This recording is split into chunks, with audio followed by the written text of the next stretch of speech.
Hello, everyone, and welcome back to Be Like Christ for our Bible study in Luke chapter 23 today. We're going to try to cover the first half of this chapter, all of the events leading up to Jesus' crucifixion, which will be in the next study. If you remember, in chapter 22, Jesus was arrested. He was taken before the high priest. He was taken before the Sanhedrin. They all wanted Jesus dead. And there's one more step that they have to go through in order to make that happen, and that's what we're going to see them do today.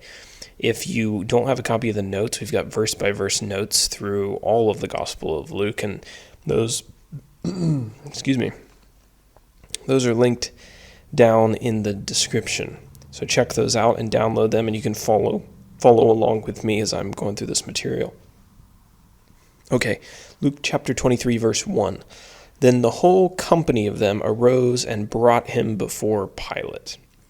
So after this night of abusive custody in the prison and in the house of the high priest, the Jewish prison, Jesus was led to the Roman governor Pontius Pilate. Now, who was Pontius Pilate? He was the 5th Roman governor of Judea. He preceded he was preceded. The governor before him was Valerius Gratus. He was actually the governor who appointed Caiaphas to be the high priest.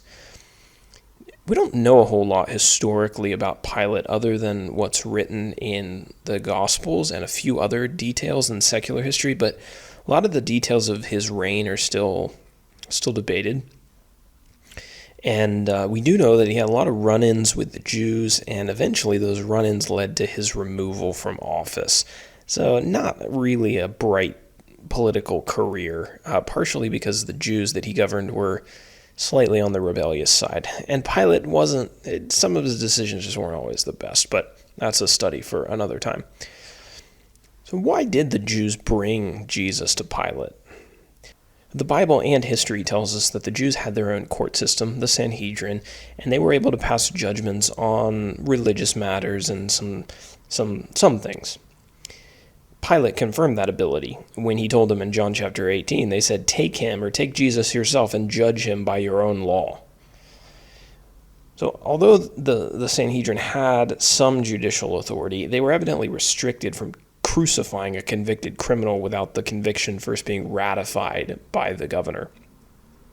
They wanted Jesus crucified, which was a particularly humiliating and painful death, and in order to get that done, they had to go through Pilate, so that's why they bring him. Probably not something that they probably wish they could just skip that step, but they'd probably get in a lot of trouble if they did, and they were trying to avoid getting in trouble, as we talked about in the last chapter.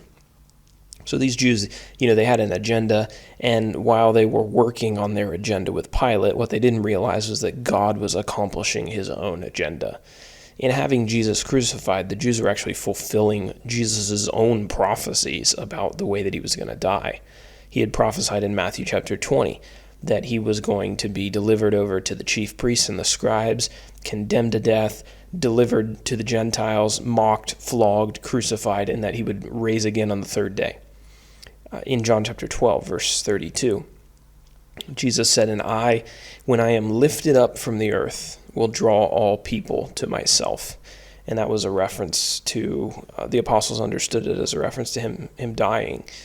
And so they're trying to discredit Jesus, but to those who had actually taken the time to listen to what Jesus had been saying for the last 3 years of his ministry, they're discrediting of him and their attempt to get rid of him. They're actually,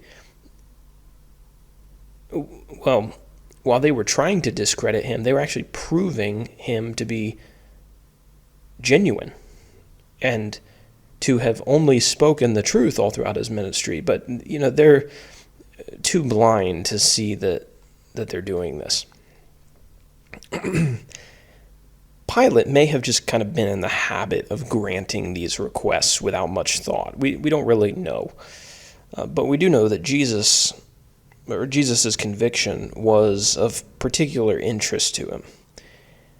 Pilate's wife actually had a dream about Jesus, and she warned her husband not to have anything to do with Jesus. That's not recorded in Luke's gospel. It's recorded in Matthew chapter 27, verse 19. And Pilate knew that the Jews had convicted Jesus not for any good legal reason, but they wanted him convicted because they were, quote, envious of him, according to Matthew 27, verse 18. So because of these factors, he didn't immediately grant the Jews their request. Instead, he began questioning Jesus for himself. Okay, verse 2. And they began to accuse him, saying, "We found this man misleading our nation and forbidding us to give tribute to Caesar, and saying that he himself is Christ, a king." Pilate needed a good reason to give the Jews what they wanted, so the Jews started just making up things and making up false accusations. They told Pilate that Jesus was misleading the nation, instructing people not to pay their taxes and claiming to be a king.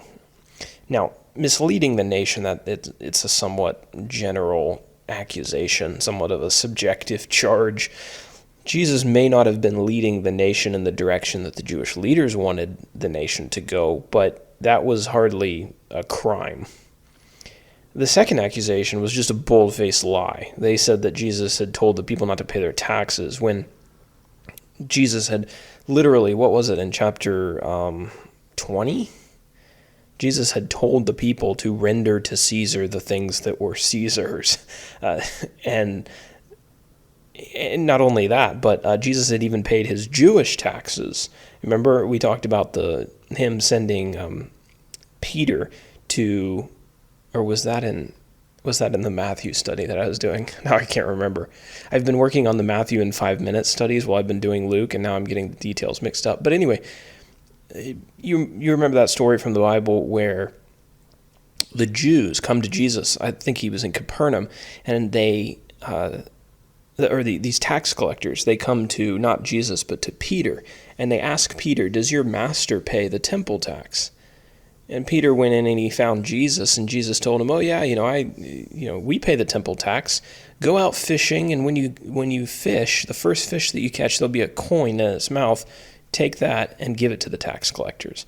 So Jesus affirmed paying Roman taxes. He affirmed paying Jewish taxes. So this is just a straight up lie from the Jews. They want, obviously, they knew that the Romans would be concerned with anyone who spoke out against their revenue of the taxes that were due to him. So they thought maybe this would stick. So they just lied about this. Then they told Pilate that Jesus claimed to be a king. They knew that any claim to political authority would catch Pilate's attention. Now, it was true that Jesus was a king, but not in the sense that the Jewish leaders implied and wanted Pilate to think about it. Verse 3 and 4. Pilate asks Jesus about this. And Pilate asked him, Are you the king of the Jews? And he answered him, "You have said so." And then Pilate said to the chief priests and to the crowds, "I find no guilt in this man." Just kind of a side note here. It's a really good idea to read all 4 gospel writers' accounts of these events. The other gospel writers provide us with a lot of additional details about Jesus' trial, about this conversation that he had with Pilate, about the crucifixion, the resurrection, everything. So I'm going to pull some of those details into this discussion that we're having today, because to understand the bigger picture here, you need all of the details. Pilate asks Jesus, he says, "Are you the king of the Jews?" And this would have been an important question, because Pilate worked for Caesar. He was in charge of keeping peace in Judea.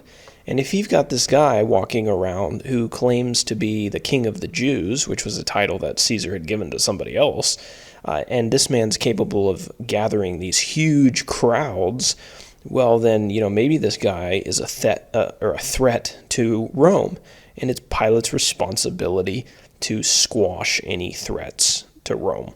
So he needs to know what exactly Jesus is claiming. He asks him, "Are you the king of the Jews?" And Jesus responds to his question in the affirmative. He said, "You have said so." And even more clearly, in some of the other Gospels, John chapter 18, verse 36, Jesus says, "Yes, I am. However, my kingdom is not of this world." Jesus' kingdom, as we've talked about, wasn't an earthly one. His throne is in heaven. He's not. He never intended to come to the earth and kind of establish some kind of palace in Jerusalem or build up an army, lead his empire against the Romans, right? No. His kingdom was not of this world. And because he sought no earthly throne, Pilate saw no reason for him to be prosecuted under the Roman law. As I was reading this, I thought it's kind of interesting that Pilate gets this concept super quickly. Certainly, he probably didn't understand everything that Jesus meant by saying that his kingdom was not of this world. But he understood that it wasn't a threat to the Roman Empire. Right? It clicked that Jesus wasn't claiming an earthly kingdom. And yet, that never seemed to click with Jesus' apostles and many of his disciples. And I just wondered why that was. Maybe it's because Pilate isn't carrying around the baggage of the Jewish traditions that the rest of the Jews were carrying around. He's a Gentile. This concept, maybe is somewhat foreign to him, or he's not well versed in it. So when Jesus says his kingdom is not of this world, Pilate's out, okay, you have something spiritual, something supernatural going on here, and so that's out of my region of concern. That's a religious thing that you Jews need to deal with. But yet, so he gets it, and the apostles don't. So I just wonder if that was because of the all the traditions that the Jews had. And do I want to? Well, I guess that's somewhat of a speculation, but I think there is a lesson that we can learn from that sometimes the things that we've heard all of our lives can muddy our interpretation of other things. Sometimes when our backgrounds are so full of seeing things through one perspective, it's hard for us to see things clearly when new things are presented to us. And our traditions, our past history, the way that we've heard things taught in the past, it can sometimes interfere with seeing things properly when we meet them in the future, if that makes any sense. So Pilate decides, this guy, he's not my concern. The Jews have brought him to me, and there's no reason for this. So he basically says, I don't find any guilt in this man. But the Jewish leaders, they were not going to take no for an answer. They insisted that Jesus was a troublemaker, that he went around stirring people up in Galilee and in Judea, and again, very general accusations. Yeah, sure, there's no question that Jesus stirred people up, but he certainly didn't stir them up to rebel against Rome, which is probably what the Jews were hoping that Pilate would assume. Verse 6 and 7. When Pilate heard this, he asked whether the man was a Galilean. And when he learned that he belonged to Herod's jurisdiction, he sent him over to Herod, who was himself in Jerusalem at that time. So the Jews say that...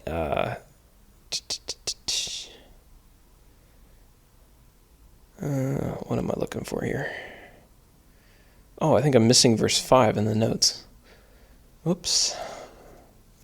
Let me pull that up really quick. So in verse 4, Pilate says to the chief priests and to the crowds that he finds no guilt in Jesus.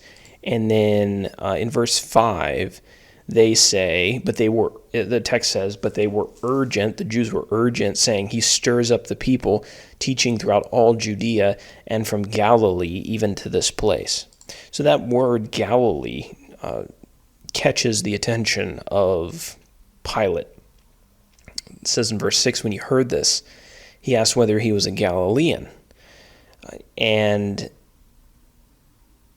when he learned that he was, he knew that technically the trial of Jesus and the evaluation of Jesus belonged to somebody else under the law, that somebody else had jurisdiction over it. Caesar had put Herod Antipas in charge of Galilee.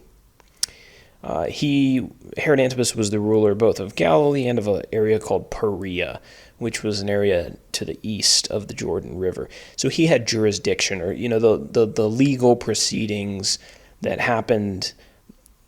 The legal proceedings for the Galileans belonged to his kind of rule and court system.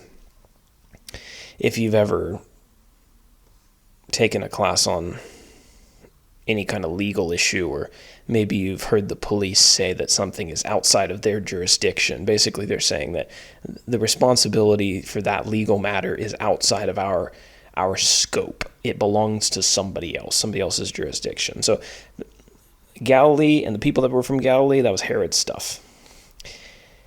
When Pilate discovered that, he sent Jesus away to Herod. Herod was in Jerusalem for the feast, and now, we aren't sure exactly what Pilate's intentions were in doing that. He was clearly in a tight spot with the Jewish elite, and he may have saw this as a way out. Jesus was Herod's problem, not his. It may have been done for purely legal reasons, out of respect for the jurisdiction of the law. That being said, if I understand correctly, Pilate was Herod's superior, so Pilate legally could have made the decision in this case, even without sending him off to Herod, I believe.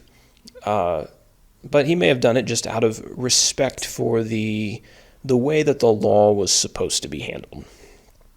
It could have also been that Pilate saw it just as a convenient way to buy himself some time, to consider what he was going to do. Or maybe he did it out of respect for Herod, as a favor to Herod. Although he was his superior, he deferred to Herod because technically this case belonged to him, and to show his respect for him, he did this. And the reason that I even mention that is because of what we read in the next couple verses. And, let's read verses 8 through 11. When Herod saw Jesus, he was very glad, for he had long desired to see him, because he had heard about him, and he was hoping to see some sign done by him. So he questioned him at some length, but he made no answer. And the chief priests and the scribes stood by, vehemently accusing him. And Herod, with his soldiers, treated him with contempt and mocked him, and then arrayed him in splendid clothing, and he sent him back to Pilate.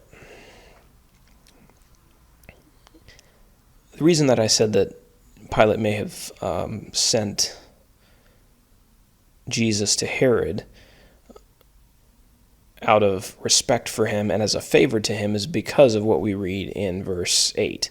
It says that Herod had a desire to see Jesus and to meet Jesus. He was obviously a very interesting person and had occupied probably many conversations among all of the Jewish nation. So Herod had really wanted to see him. He had known John the Baptist. He's actually the guy who had John the Baptist killed. John had been preaching about the Messiah. He had been preaching about Jesus, and now Herod has the opportunity to see Jesus because Pilate sends him to him. And Herod really wanted to see Jesus' miraculous power. However, Jesus was not ready to oblige him. And after a lengthy questioning session, Jesus didn't even bother to answer Herod's questions. I mean, he didn't have any energy to waste on him. Probably feeling that Jesus was not nearly as impressive a person that he was not nearly as impressive in person as he had been in the stories that he had heard about him. He kind of gives Jesus over to the soldiers. They mock him, they dress him up like a king, and they send him back to Pilate. Verse 12 is interesting. It says, "And Herod and Pilate became friends with each other that very day, for before this they had been at enmity with each other." So, why didn't Herod and Pilate get along? And what did this exchange, what did it fix in their relationship? We aren't told any specifics, but we do know from secular history that Herod's judgment was often not to the liking of the Romans. He made some decisions that threatened the peace of the region that Caesar had given him. And it could be the case that Pilate disliked him because he basically made his job harder. And Pilate had a harder time because of Herod's stupidity. I mean, one of the stupid things that Herod did was that he basically discarded his first wife, who was the princess of Perea, if I remember correctly. So that was one of the areas that Herod reigned over. He had married the previous ruler's daughter in kind of a political, alliance kind of marriage. And he put her away, got rid of her so that he could steal his brother's wife, Herodias. And John the Baptist ends up condemning him for that. I think that's Matthew chapter 14. But, you don't discard another ruler's daughter and not have any strife in the family. So there was, there was peace between the people that Herod ruled over, but when he disrespected this man's daughter, all of a sudden the peace kind of decayed and there was tensions again. So, that would have made the Roman Empire's job more difficult. It would have made Pilate's job more difficult. And it was just for the stupid decision of wanting his brother's wife and discarding another wife, and it just dumb. So anyway, that wasn't the only dumb decision that he made, but that was one of his dumb decisions. And because of that, he wasn't in the good graces with the Romans.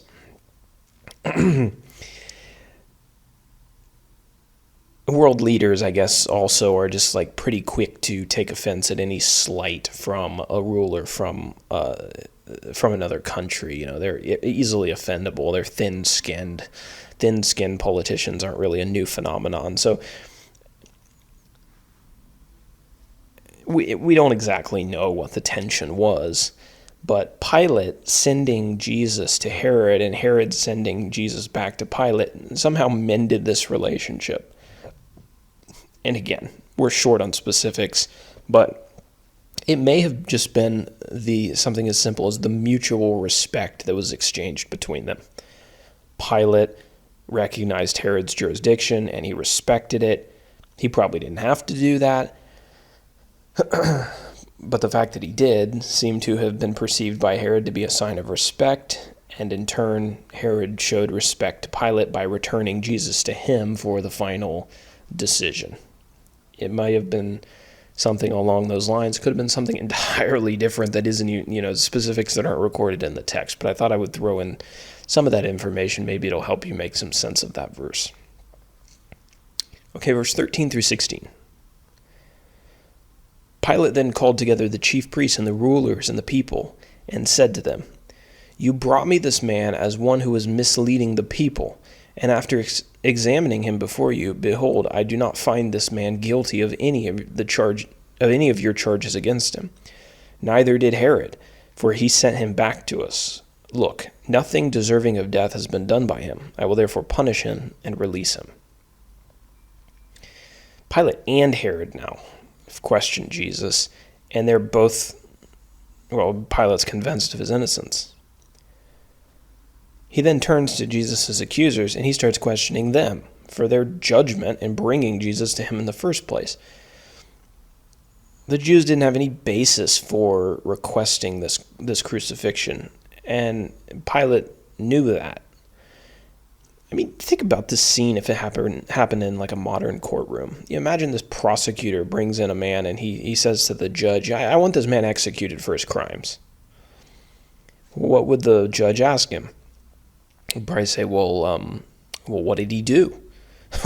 What did he do that deserves death, and what evidence do you have that he actually did it? What if the prosecutor responded, well, I wouldn't have brought him to you if he wasn't guilty. Just give him the death penalty. The judge would probably look at that prosecutor and be like, get out of my courtroom and leave your law license on my desk because you're not worthy of having it any longer, right? If you're going to bring this man, you want him killed, but you don't have any actual evidence for why he should be killed. I mean, it'd be outrageous.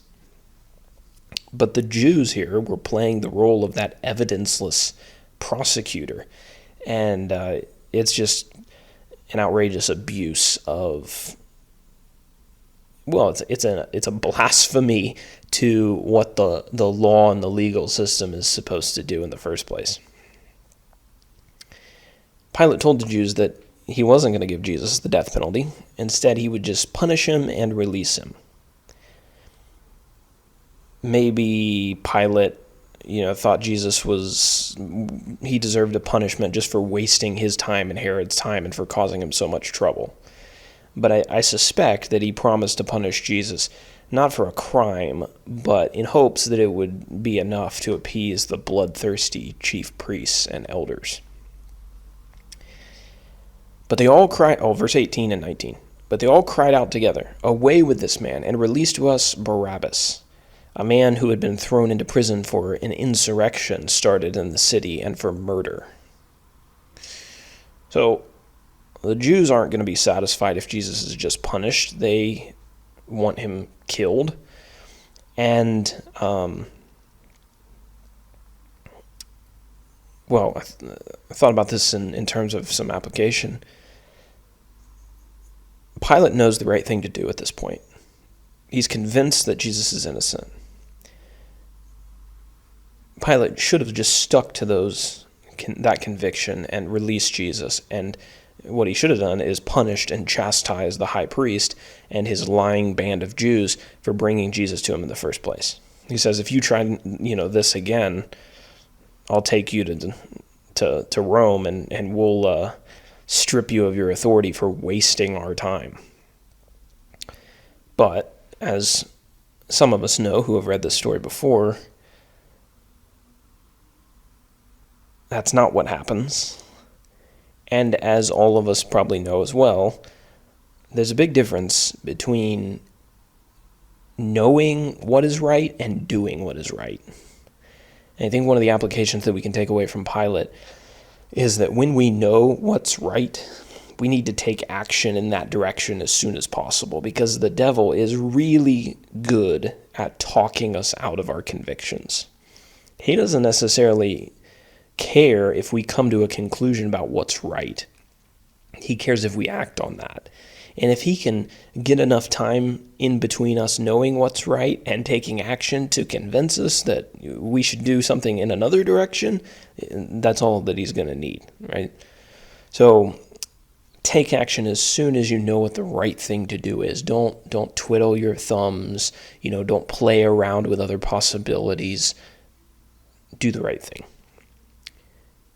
Now, Luke just kind of throws this name Barabbas out to us here without a whole lot of explanation, and this is why it's also important to read the other three Gospels, because we get a little bit more explanation of who this Barabbas guy is in Gospels like Matthew. Matthew 27, verse 15 and 16 says, "Now at the feast, the governor was accustomed to release for the crowd any one prisoner whom they wanted. And they had then a notorious prisoner called Barabbas." So there was this Passover tradition that the governor would forgive this one prisoner of their crimes and he would release them from jail.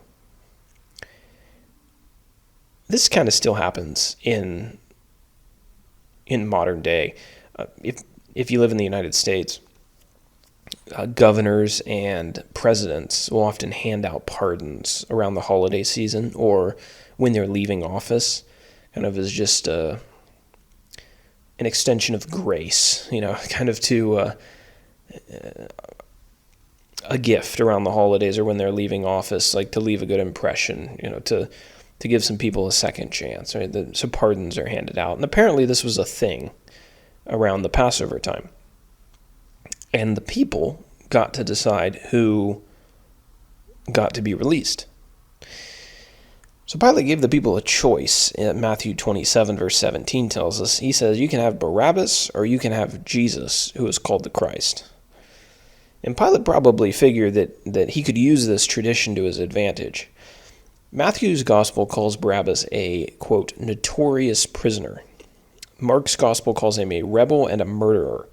John calls him a robber, and Luke's gospel says that he had caused an insurrection and killed someone in the city. Does it say in the city? Yeah, in the city. So this guy is like guilty of, like, I don't know, we got at least 4 charges going on here. He's certainly fits that category of notorious. And Pilate's thinking, certainly they won't ask for him. But he was wrong. And they shouted. He underestimated how much they hated Jesus. He underestimated how big of a threat Jesus was to them. It's interesting, they felt that it was better to have the threat of a murderer and an insurrectionist and a robber walking around in their community than they thought he was less of a threat to them than Jesus was. Jesus threatened to take away everything from them. Barabbas probably wasn't, they probably didn't want him to be their next door neighbor, but Jesus was perceived as a greater threat, and Pilate didn't see that coming. So he was wrong. They asked for Barabbas, and they shouted, "Away with this man, and release to us Barabbas," Luke 23, verse 18. So Pilate was now going to have to pick a side. He was stuck. He was backed into a corner. He's going to have to choose between Jesus or the Jews. I think more accurately, between Jesus or Satan.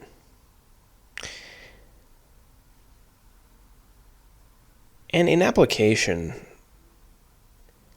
we all have to choose between those two, between God and truth and Satan's lies.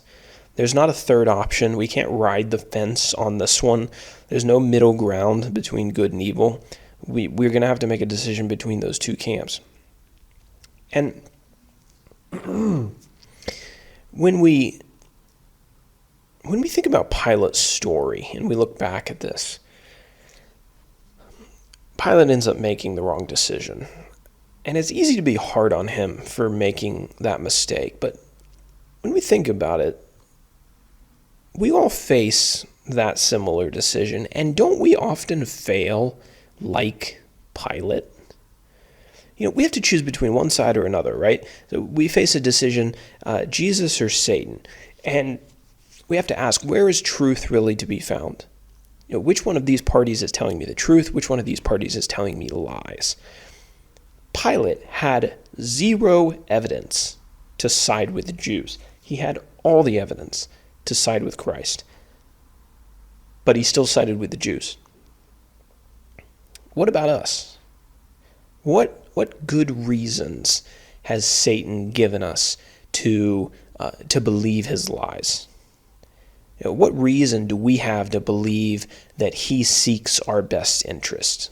And the answer is none. Throughout all of history, Satan has come to destroy and to kill and to do harm to humanity and to their souls and to God's work on earth, right? There is zero reason to believe that Satan's route, that we should buy into his story and side with him.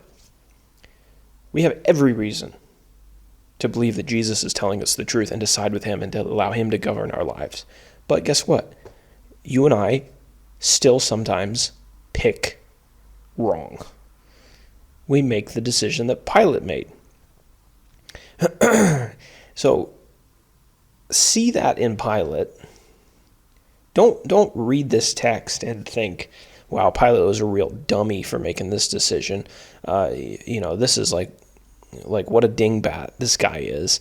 And sometimes we can look at him like, man, I don't relate to this guy in any way. He's like stupider than a box of rocks, and I'm not. Well, guess what? We've made similar decisions before. So careful before we go judging him too quickly. And, that's not to justify what he did, but it is to say that the principles behind this, the challenges and the temptations behind this decision are ones that they're very similar to the ones that we face, even though the circumstances surrounding them and the details of the circumstances are different. Let's see. Verse 20 through 23. Pilate addressed them once more, desiring to release Jesus. But they kept shouting, "Crucify him, crucify him." A third time he said to them, "Why? What evil has he done? I have found in him no guilt deserving death. I will therefore punish and release him." But they were urgent, demanding with loud cries that he should be crucified, and their voices prevailed. Pilate tried to reason with this mob, but they were not there to reason. The facts weren't on their side. They knew it. And they resorted to shouting down the opposition. And how useful has that tactic been for those who oppose right thinking and righteousness across all of human history? I mean, we definitely see it today. Those who make the most noise can get their way, whether or not the noise coming out of their mouth is rational or logical or in any way in alignment with reality and facts and rational thinking. How often do leaders relent and permit or even support godless things? Not because supporting the godlessness, not because those who want the godlessness present rational, logical arguments to them, but because those people who support the godlessness just keep yelling and yelling and yelling until those in authority that are worried about their positions, their companies, their whether or not they're going to be elected next term, they start worrying about themselves and the effect that this could have on them, and they relent to the mob. Right? When people don't, usually people who are screaming and yelling are people who don't have good arguments to back up what they're screaming and yelling about. That's not an absolute rule, but as often the case, and we need to have backbone against that. At this point, Pilate had at least 3 confirmations of Jesus' innocence. He had his own convictions after questioning Jesus, his wife's dream, which we mentioned in Matthew chapter 27, and then Herod's questioning of Jesus, where Herod was unable to find any crucifiable fault in the Lord. But even so, he didn't want to incite the Jews for fear of the uproar, and because it would probably be a stain on his political career. He's probably afraid that it would snowball too, because all the Jews were in Jerusalem already for the Passover, so there was huge numbers of people, and this was just a situation that he wanted out of. So he relents to the mob. And as we mentioned, the same thing happens all over the world today, both religious leaders and political leaders. How many churches relent to the mob? How many churches relent to the culture? When the culture comes out and they say that these churches are unloving, they say that these churches are intolerant, they say that they're bigoted, and the church, rather than standing up to the mob and standing with what Jesus has told them, they relent and they change their doctrinal positions. They start accepting things that Jesus would never accept. What are they doing? They're making the choice that Pilate made. They're giving in to the mob. We need leaders with principle and with backbone, and that's why you see nations crumbling when they don't have leaders like this anymore. I think I will not go down on the political rant that I just considered going down. Okay, verse 24 through 25. So Pilate decided that the demand should be granted. No, wrong, stupid. Okay, he released the man who had been thrown into prison for insurrection and murder, for whom they asked, but he delivered Jesus over to their will. Just a side note here, Luke doesn't mention the beatings that Jesus endured at the hands of the Romans. For more information on that, look at John chapter 19. Pilate was not a man who was ready to stand up against the shouts of the mob, and the noise of their shouting was enough for him to relinquish his convictions about Jesus' innocence and relinquish the powerful evidence that he had, the large amount of evidence that he had that Jesus was innocent. And in the most outrageous judicial decision in the history of the world, Pilate forgave the murderer, and he gave his approval for Jesus to be murdered. That's the kind of decisions like that are the kinds that you end up making when you're susceptible to the peer pressure of irrational people. And some applications here as we close out this section. Pilate's given Jesus up to be crucified. In the next video, we're going to talk about the crucifixion and the events that immediately follow this. But we'll conclude here now that the judicial decision has been made and try to draw some applications from it so that we can not be like this. We can learn from Pilate's bad decision. And one of the things that we can learn is that we do not want Pilate's legacy to become our legacy. Pilate's weakness and his unwillingness to stand up for Jesus has made his name synonymous with cowardice. He's going to be forever an example of a man who couldn't stand up for what was right. And is that the way that you want to be remembered? I'd imagine not.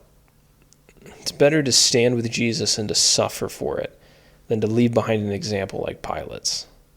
Nobody wants to be remembered like that, and we need to remember that when we find ourselves in the crucial and in the decisive hour. Right? So preach that to yourself, that what do I want my legacy to be? And so as we preach that to ourselves, it becomes ingrained in us and part of us. When we get to those moments where it matters, we will already have convinced ourselves of the decisions that we're going to make.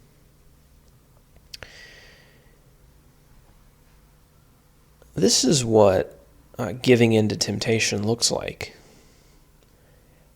And it's one of Satan's best tactics.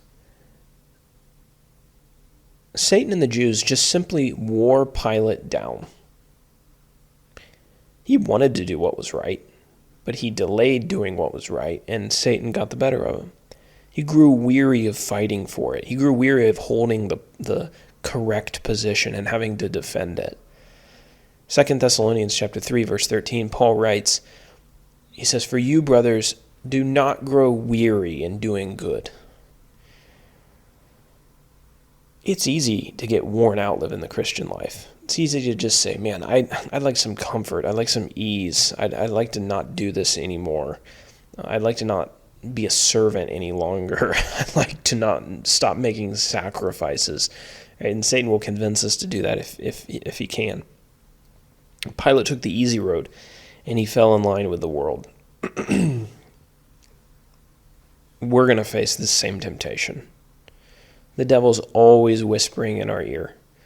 Stop living as part of the minority. Stop fighting your desires. Stop denying yourself. Stop supporting things that are going to make people dislike you.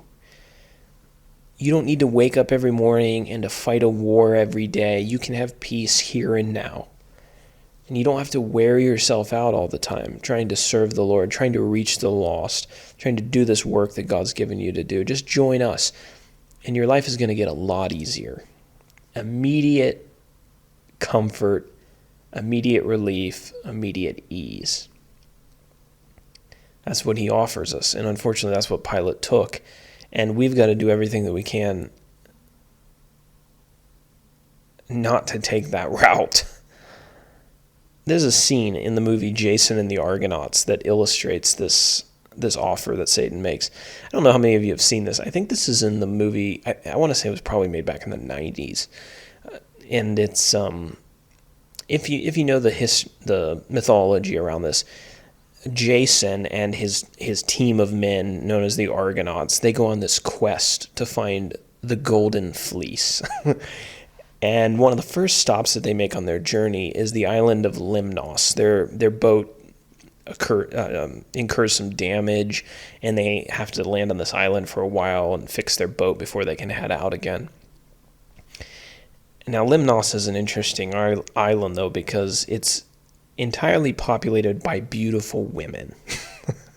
Okay? So, the Argonauts very quickly become enchanted with these women, and they start finding themselves girlfriends and finding reasons not to leave, not to go work on their ship and get ready to continue their quest. And the women, they employ all kinds of wicked, or not, wicked also, but they employ all kinds of tactics to keep the men enjoying the wine and enjoying the pleasure, and the women are under the influence of another Greek god who's trying to stop Jason from completing his quest, right? And so they're trying to keep them on this island just basically forever and get them to waste their lives and never complete this great undertaking that they set out to do in the first place. So Jason is stuck with this decision. He can sail off into rough sea waters and waves with little food and a damaged boat and face the discomforts and the danger of the unknown, or he can stay on this island full of attractive women with plenty of food and no immediate danger. But if he stays, he never fulfills his purpose. And God and Jesus are very clear, and the Spirit are very clear, that the quest that's been given to Christians is going to be hard at times. It is going to be dangerous at times. But it's necessary. And it's the greatest purpose that any human being could ever employ themselves in. Satan is going to try to convince you to stay on Limnos and to abandon the quest that God's given you, to enjoy pleasure and ease that's offered in this world. And we have to fight that with all of our might. Pilate saw his situation. He realized that it was unpleasant. He just wanted out of it. He took the easy road. We can't take the easy road. We have to take the road of eternal purpose. And in the end, we'll be happy that we took that road, that our life meant something, that our life was valuable, and that we didn't friddle it away in pleasure and in ease and in temporary comfort. So that is all that I have for this first part of chapter 23. Well, enjoy your day.